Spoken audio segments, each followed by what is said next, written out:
विद्याधरं चैव सरस्वतीं व्यासे।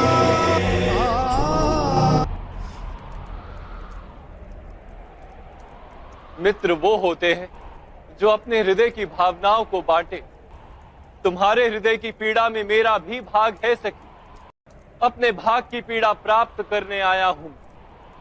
चले जाइए गोविंद, मैं मलिन हो चुकी हूँ। मेरे निकट आने वाला भी मैला हो जाएगा। मेरी मित्रता पर विश्वास रखो सखी। नदी में स्नान करने वाला शुद्ध हो जाता है, किंतु नदी उससे मैली नहीं होती। क्यों गोविंद, क्यों मेरे साथ ही ऐसा क्यों हुआ? इतना बड़ा अपमान, क्या पाप किया था मैंने गोविंद? किन कर्मों का फल भोग रही हूँ? जो भी हुआ सखी, वो ना तुम्हारा कर्म था और ना ही किसी कर्म का फल। वो तो केवल तुम्हारे साथ हुआ एक अकस्मात था। कौरवों के पुराने कर्मों का फल था, जो उनके हाथों इतना बड़ा दुष्कर्म हुआ। कर्म के सिद्धांत का यही तात्पर्य है सखी। अच्छा कार्य अधिक अच्छा कार्य करवाता है, बुरा कार्य अधिक से अधिक बुरा कार्य करवाता है। किंतु पीड़ा तो मैं भोग रही हूँ गोविंद। तो उस पीड़ा का त्याग करो सखी। यदि अपने मन को दुख और बैर से भर लोगी तो तुम्हें भी नर्क का अनुभव होगा। और उनके किए दुष्कार्यों के लिए तुम क्यों नर्क भोगना चाहती?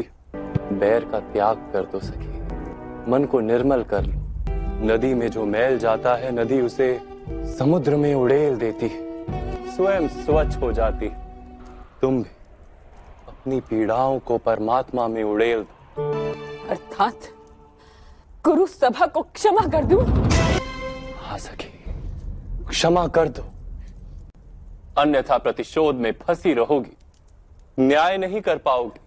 प्रतिशोध दुष्कर्म है, न्याय सत्कर्म।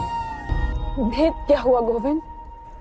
आर्यवर्त की चक्रवर्तीन साम्राज्ञी के साथ जिन्होंने इतना बुरा बर्ताव किया, जगत की सामान्य स्त्रियों की क्या स्थिति करेंगे?